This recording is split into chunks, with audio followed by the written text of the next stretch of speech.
Point number 14 है हमारा pagination. Pagination का यूज़ ऐसे इस प्रकार समझ लीजिए आप कि पेजिनेशन, जैसे आप एक ई कॉमर्स वेबसाइट का उदाहरण ले लेते हैं। ई कॉमर्स वेबसाइट में बहुत सारे प्रोडक्ट होते हैं, ये मान लीजिए बिलियंस प्रोडक्ट होते हैं। फ्लिपकार्ट आपने देखा होगा, अमेजोन आपने देखा होगा। तो अगर आप क्लोथिंग की कैटेगरी में जाते हैं, क्लोथिंग में भी मैन में जाते हैं, मैन में आप सूट सेलेक्ट करते हैं तो सूट के भी बहुत सारे प्रोडक्ट होते हैं। अब वो सारे प्रोडक्ट्स एक साथ दिखाना वेबसाइट को हैवी कर देता है। बेसिकली एक यूज़र का लोड टाइम बढ़ा देता है, आपका डेटा बहुत ज़्यादा कंज्यूम करता है। तो उस पूरे कंटेंट को मल्टीपल सेक्शंस में बांट दिया जाता है कि मान लीजिए एक पेज पे, पेज नंबर 1 पे हम 10 प्रोडक्ट दिखाएंगे, पेज नंबर 2 पे 10 दिखाएंगे। इस तरीके से मल्टीपल सेट्स में डेटा को बांट दिया जाता है। तो यूज़र को जब भी किसी पेज पे जंप करना है तो वो 4th पे 5th पे जाके क्लिक करके उस पेज पे जा सकता है और प्रोडक्ट को देख सकता है।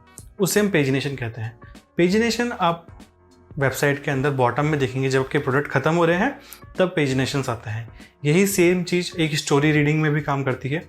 स्टोरी रीडिंग में जब भी कोई यूज़र किसी बुक को पढ़ रहा है तो पर स्टोरी बहुत लंबी लंबी होती है ना, तो उसे मल्टीपल सेट्स में बांट दिया जाता है। तो वही सेम चीज़ उसके लिए पेजिनेशन भी करती है। नेक्स्ट पॉइंट हमारा है स्लाइडर्स। स्लाइडर्स का यूज़ बेसिकली इस तरीके से किया जाता है कि जब आपको 2 वैल्यू सेलेक्ट करनी है, मान लीजिए कोई भी ई कॉमर्स वेबसाइट है, आपको उसमें एक प्राइस रेंज सेलेक्ट करना है कि मुझे 100 से लेकर 500 तक की कोई चीज़ लेनी है। तो जिस तरीके से आप उसको सेलेक्ट करेंगे कि आपके पास में लेफ्ट हैंड साइड में एक बार दी हुई है, जिसमें लेफ्ट में एक बटन है और राइट में एक बटन है, उनको आप ड्रैग कर सकते हैं। तो वो आपकी स्लाइडर बार कहलाती है। स्लाइडर बार में आपने दोनों में अपनी वैल्यू सेलेक्ट कर ली और उसी के अकॉर्डिंग आपको उसके रिजल्ट देखने को मिल जाएंगे। नेक्स्ट पॉइंट हमारा है आइकन्स। आइकन्स बेसिकली एक इमेज का ही फॉर्म होता है। आइकन्स का काम ये होता है कि यूज़र को एक इन्फॉर्मेशन समझाना कि वो आइकन या इमेज किस चीज़ से रिलेट करती है।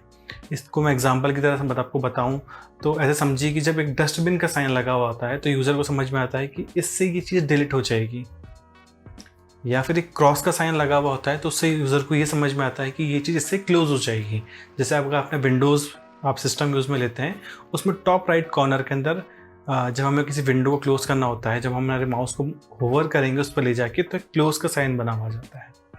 तो वो यूज़र को एक आइकन के फॉर्म में समझा रहा है कि आप इस चीज़ को क्लोज कर सकते हैं।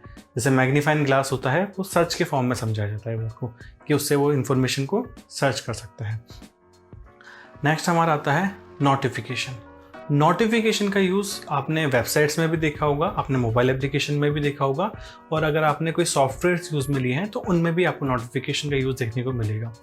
नोटिफिकेशन बेसिकली यूज़र को ये बताते हैं कि आपकी एप्लीकेशन या सॉफ्टवेयर या सिस्टम के अंदर कोई अपडेट आया है, कोई एरर आई है, या कोई आपने जो काम किया था वो सक्सेस हो गया है।